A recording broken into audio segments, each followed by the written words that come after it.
Anong tingin mo, bakit ka nga ba pinasara? Dahil dun sa akusasyon po ng illegal recruitment daw po, tumulong naman po Okay. through Ma'am Susan. Gusto ko maintindihan kung itong si Susan ba ay ahente ng isang authorized agency na mag-recruit. Ano bang trabaho mo? Di ba DH ka? DH po, pero Oo. nag-a-ask po rin kasi kami kapag dalawa actually kami po na kumusta na po yung mga tinutulungan namin. Problema, wala kang karapatan pumasok sa ganyan. Ayusin mo lang trabaho mo bilang DH. Kasi pag ganyan ang ginagawa mo, baka sa susunod di ka na makaalis.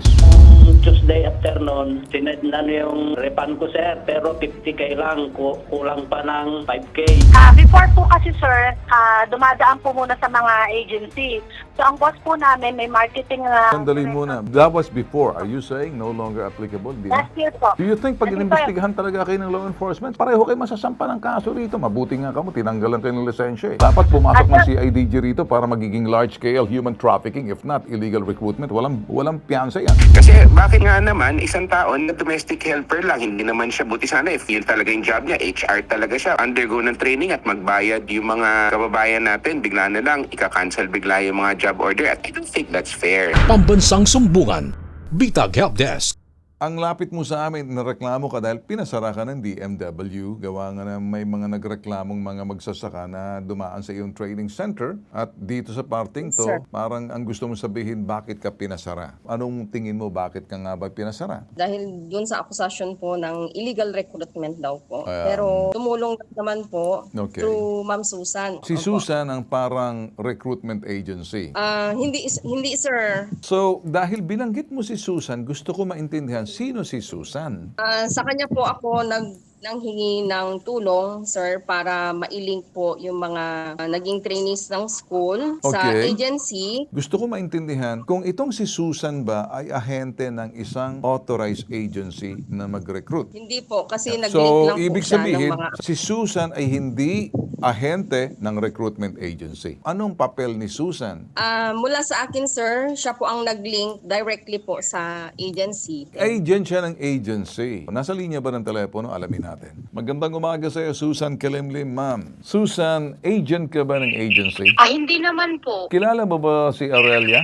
Opo, kaibigan ko po si Ma'am Aurelia. Bakit ikaw daw ang pinagpapasahan ni Aurelia na mga magsasaka na ipapadala sa Europe? So, hindi totoo na ikaw recruiter. Hindi po. Ikaw Hindi DH po. dyan sa domestic helper ka. Opo. So, wala kang personality mag-recruit. Hindi, wala po. So, ikaw magsasaka. Anong problema natin? Ikaw ba'y nag-apply kay Aurelia? Opo, sir. Anong ipinangako sa inyo ni Aurelia? Nag-training kami ng seasonal farming, sir. So, anong reklamo mo? Paano kita matutulungan? Sana, sir, yung refund ko, sir. Pero nung nagpatulong ako kay Ma'am Aurelia at saka si Ma'am Susan, sir, nung Tuesday afternoon, sinednan yung refund ko, sir. Pero 50K lang, kulang pa ng 5K. Okay, anong matutulong ko sa iyo, Nelson? Yung kuwan sana, sir, magpapatulong sana ako para yung mga ibang gastos ko sana, sir. Narareklamo mo ba si Aurelia or si Susan? Hindi, sir, kasi sila ang tumulong sa akin, sir. Paano ka tinulungan? Sila ang tumatawag kay Ma'am Maricho, sir, para... Sino si Maricor? Sa agency yata yan, sir. Aurelia, nandiyan ka ba? Yes, Aurelia, sir. may Good problema morning po. tayo kung kaya ka pinasara siguro dito dahil unang-una nagtitrain kayo. Accredited training center ba kayo pagdating sa mga seasonal farming? Kailangan mo kasi ng lisensya yan sa Department of Agriculture na certified ka. Ano ba yung mga seasonal farming na sinasabi mo? Are you talking about seasonal crop? Ano yung tinuturo mo? Example, ano yung mga seasonal crop? Kasi seasonal farming is about season. So anong tinuturo Yes, mo? sir. Kung seasonal farming, sa Pilipinas ka. Pero ang farmings in Europe is different from farming sa Pilipinas. Parang highly in technology ginagamit nila. Now, ang tanong ko sa iyo, sino ang nagtuturo sa inyo? Ikaw or may legitimate Department of Agriculture technician ba nagtuturo sa inyo? Okay, sir. Accredited po. Sino ang nagbigay ang ng accreditation?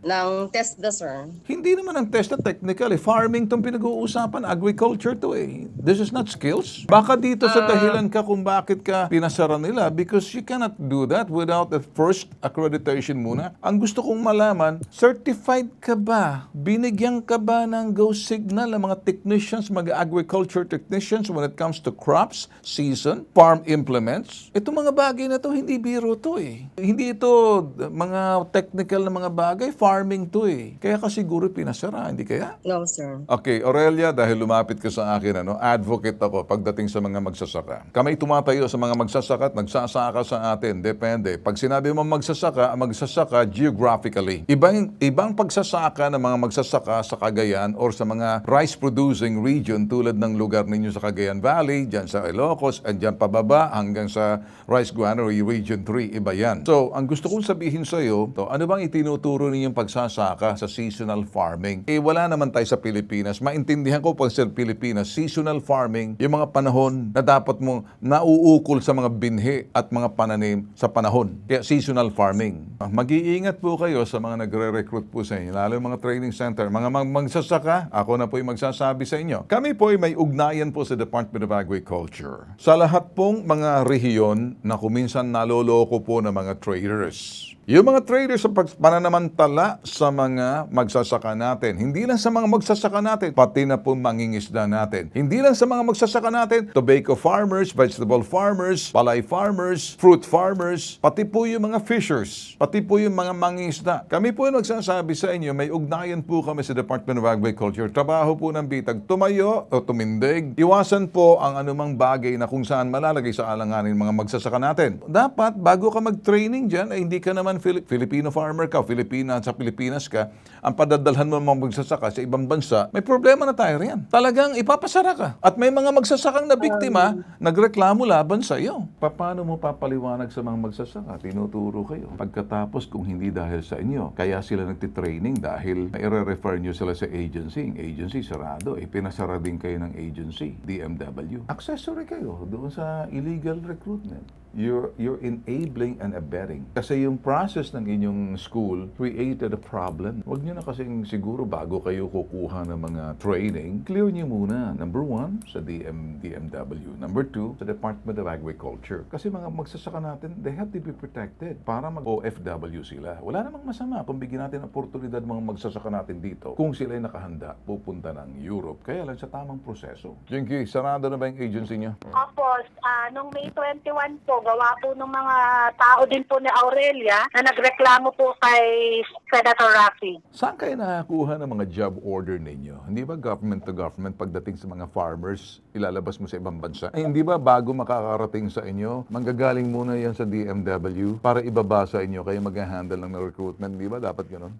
Before po kasi sir, dumadaan po muna sa mga agency. So ang boss po namin may marketing Sandali muna. That was before. Are you saying no longer applicable? Hindi na? last year po. So, ibig mo sabihin, hindi na valid ngayon the government to government. Gobyerno ng Europe, kung France man yan, o Germany, Hungary man yan, and the Philippine government signing an agreement as regards to Dumadaan po sa DMW sir. Oh, ngayon, ibig kong sabihin, respeto yung proseso na yun. Opo. Pero sinasabi mo, is dati yun. Nagbago na ba? Hindi po, yung what I mean sir, sorry sa answer ko po. So, nirereklamo ngayon si Aurelia, tinuturo si Susan sa France. Nagtuturoan kayong tatlo eh. Do you think pag Hindi pa- inimbestigahan talaga kayo ng law enforcement, pareho kayo masasampa ng kaso rito? Mabuti nga kamo, tinanggalan kayo ng lisensya eh. Dapat pumasok ng CIDG rito para magiging large-scale human trafficking, if not illegal recruitment. Walang piyansa yan. Bakit mahirap i-refund yung bayad na, kumbaga, naloko sila? Dapat, di ba, nararapat ng ibalik? Yes sir, binabalik naman po, pautay-utay po. Kasi po yan sir, yung binayad po nila sa amin, ay binayad din po kay employer po. Sinong employer? Ayun sa Hungary po sir. Bakit? Yung ba yung Hungary, may kontrata ba sa Pilipinas? Meron po kaming job order po. Sa sandali, dyan ang na- job order mo, nag-clear ba sa DMW? Opo, meron po sir. Sigurado meron ka? po. O sandali lang ha? Actually, yung hard earn po ay kansilado na po yung license niya from the DMW dahil nga po sa dami ng mga nagre-reklamo. No? Actually po, during the closure operation ng Estepa Farm, we were able to see different receipts deposited by victims. Lahat po ng binayaran nila sa Estepa Farm ay nakadeposit po yung pera doon sa hard earn mismo. Ang mga biktima, hindi po sila happy doon. Ipapasara lang natin. May pananagutan po rito, hindi ba? Administratively, pinasara ninyo. But criminal, who will do that? Yes, Paano yung large-scale staff? Ang daming na Yes, biktima. sir. Totoo po yan. Actually po, yung ibang victims ay na-assist na po natin sa pagpapile ng illegal recruitment case. And we are waiting for the other victims. You don't have to wait for the other victim, attorney. You can file it right away. Kung meron na po kayong 10, gusto niyo po, samahan po namin kayo dito at the same time. Papunta na po sa CIDG. Large-scale illegal recruitment, no bail na po yan pag napatunayan, sir. Especially, government arm po kayo. Alam niyo naman po siguro. Meron pa pong iba. Yes sir, pag may mga iba pa, actually kinokontak din namin yung iba, yung kinukuha namin. Siguro, sir, ganito, ano? Kung meron pa pong bagay na mga dapat gawin po natin kung sa batas ang pag-uusapan, mukhang mahina po ata siguro yung criminal aspect po kung pag-uusapan ay large-scale staff na po ito, criminal na po ito. Pinasara nyo nga, pero kawawa po yung mga biktima. Yes sir, yun nga po, ginagawa natin lahat sir para mapailan ng illegal recruitment yung mga involved na personalities. Nakikinig nga ako kanina, 3 personalities po dito ang involved. Yung Estepa Farm, yung si Kalimlim, yung nasa abroad, domestic helper, and yung hard-earned agency po. Alam mo ba kung bakit ka napasara? Yes, sir. Do you understand the gravity ng iyong nagawa rito? Kasi hindi ito madali, mabigat po ito.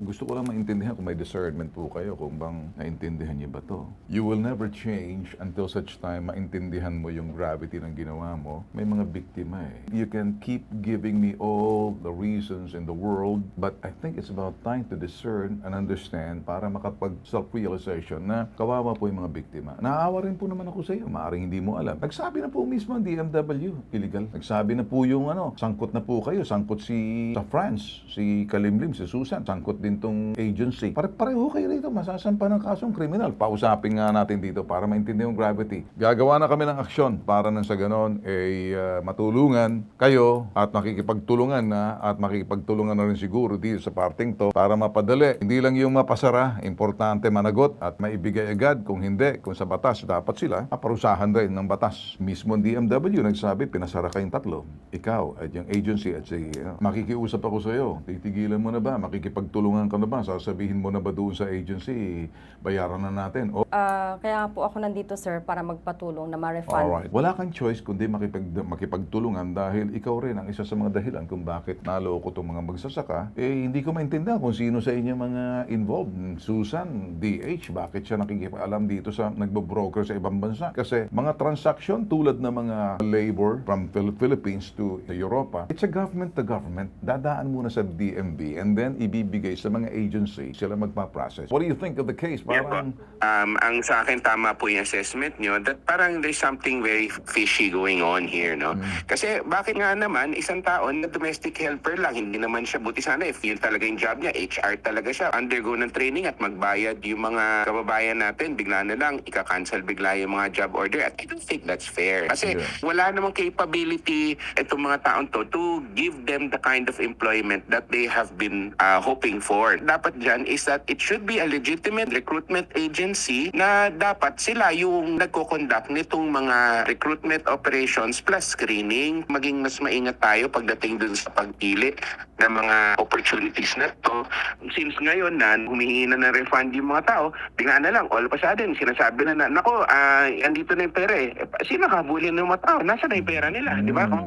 Napasara na yung agency. And then, ito naman si Aurelia, siya nagte-train. So, willing naman si Aurelia na makikipagtulungan or else, nakakasa tayo. Tumulong na lang para mapagsampa na ng kaso. Hindi kasi si Aurelia, kung ang hand niya dito is yung pagte-train ng mga tao, pwede naman siya makipag-ugnayan sa gobyerno at mag-cooperate para to disclose exactly kung paano siya naging involved in all of this. Yung pag-training by itself, hindi naman siya talaga kind of illegal recruitment. Yes. Sa akin, parang hindi natin pwedeng i-shortcut itong mga bagay na to. Doon sa mga kababayan natin nag-iisip na let's follow what the law says. Kung hindi kayo maalam sa gagawin nyo, huwag nyo na lang gagawin kasi baka mapahamak din kayo. Mag-usap na lang tayo. I need you to help us. Nakikita ko naman pagpunta mo rito, seryoso, nagbiyahe ka pa ng 14 hours para makarating lang. Nandoon yung magandang kalooban mo. Pero nakikita ko rin naman, baka you got caught in a web na medyo kinakailangan lang na ayusin natin, ha?